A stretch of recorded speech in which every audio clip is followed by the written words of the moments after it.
Then finally, we played 2 spooky social deduction hidden role games. One that we've played many times, and one technically that we hadn't played before, although probably we've played some variations of it in the past. First was Resistance Avalon. We've done a playback for this. We've discussed this. We really love this game, but I thought this was a particularly interesting one to talk about, just from the perspective of you and I and our friend Greg, and we were the 3 bad guys, hidden. And we lost, and I completely blame Greg. Oh, I definitely agree with that. And basically what happened is we had, I think both sides had 2 wins, right? Yes. No, that's not true. No, it was the 4th round. We had 2 wins, but we needed 2 fails on this round to... Oh, well, first we're in the 4th round. We're not in the 5th round yet. Right. We had 2 wins, but we needed 2 fails in this round, and only one person was in there. So there's no way you can win. He still voted no, letting the people know. Right. Basically, even though there was no way that it could have failed, and he knew that, he confirmed there was a bad guy on that mission, which was made no sense. And then the next best thing, because I held Percival, that pretty much gave Percival the team, the final team comp, was he approved Percival's team. That was the worst. Knowing no bad guy was on it. Yeah, at that point it was, and I think it was, that would have broken he was the final vote. Yeah. He was, because he actually also was the last one. He's like, oh, this.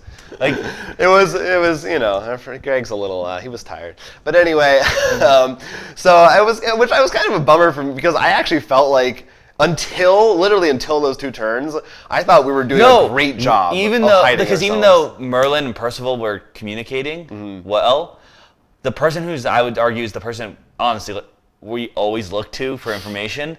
We actually had him bamboozled. Yes,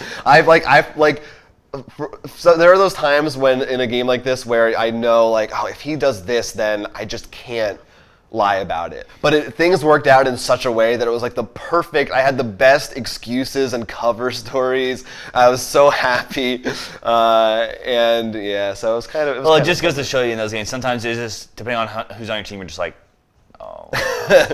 Yeah, but it was still really fun, and it was better than... The worst, in my opinion, of Resistance is when, like, everybody figures it out right away. Like, people were guessing up until the very end. I will say one thing I realized earlier, because I killed Percival, and he's like, no, because I got Neil at the end of the game. And like Neil said, dump a will on the team. I was actually in the bathroom when he said that, so I didn't hear that information. I feel like, I was like, wait, oh crap, I might have been able to catch that then. That's a little bit of a bummer. So that's what I get. But for now on, never leave the table.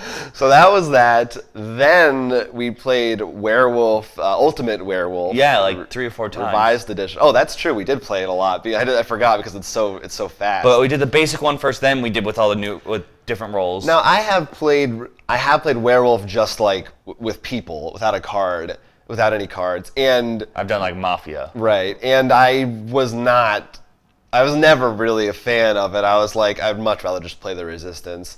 This version, it actually has roles, but there's one person's a moderator / narrator, and they choose who dies and stuff. I don't know. Well, for me, I'll just start.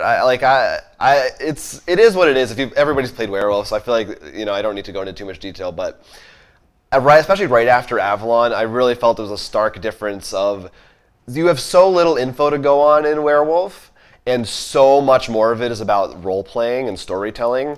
Yeah. And I really, for me, half the reason I enjoyed it as much as I did is because I was pretty drunk at that point, and I was just having fun making up a story. But I really feel as a game, for me, it doesn't cut it. I'm gonna be honest. My favorite part of that is being the narrator. Yeah, I had a little bit of fun in our last game. I was the seer, so I got to at least find out information. Yeah. So at least I had something. But even then, it was because I can't say I know they're a werewolf, or I know they're not a werewolf, because then the werewolf's going to kill me. Well, that's actually what Neil did, and he did die. Yeah, it's a struggle, and we didn't use every role. There were 1 or 2 we didn't use the witch, sorcerer, and the masons. But I'm really, I really want to try. We still haven't had a chance to try one night. for me, I don't know about the expansions and whatnot, but I used to play on StarCraft 2. They actually had a modded server, like a game mode, so you can actually play Mafia. Except they had like 50 roles. Oh, okay. So all this. I think I remember you talking about this once. And like, I think that made things a lot more interesting because you weren't sure. And sometimes even villages had body armor. Like if you played the game enough, you got body armor. It means you could live for another time. But like, for example, one of the roles was actually like the jester who wants to be killed. He wins if he's killed. That's interesting. So, and then there's like, the mass murderer who's his own character who just kills once a night or something.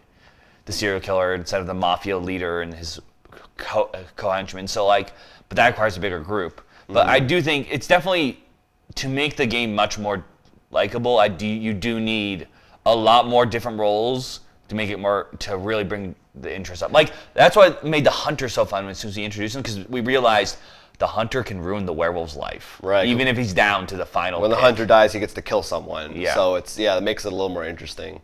Yeah, I feel like it makes sense as a game really for people who are totally like rules phobic. Like they don't want to read a rule book. They don't want to have to read cards. You know what I mean? Like super simple for a large group is like an icebreaker or like a really like casual party. Like I would introduce this to people like who never played any board games. But as like if you have, I just think there's no reason to play this over Avalon or the Resistance at all.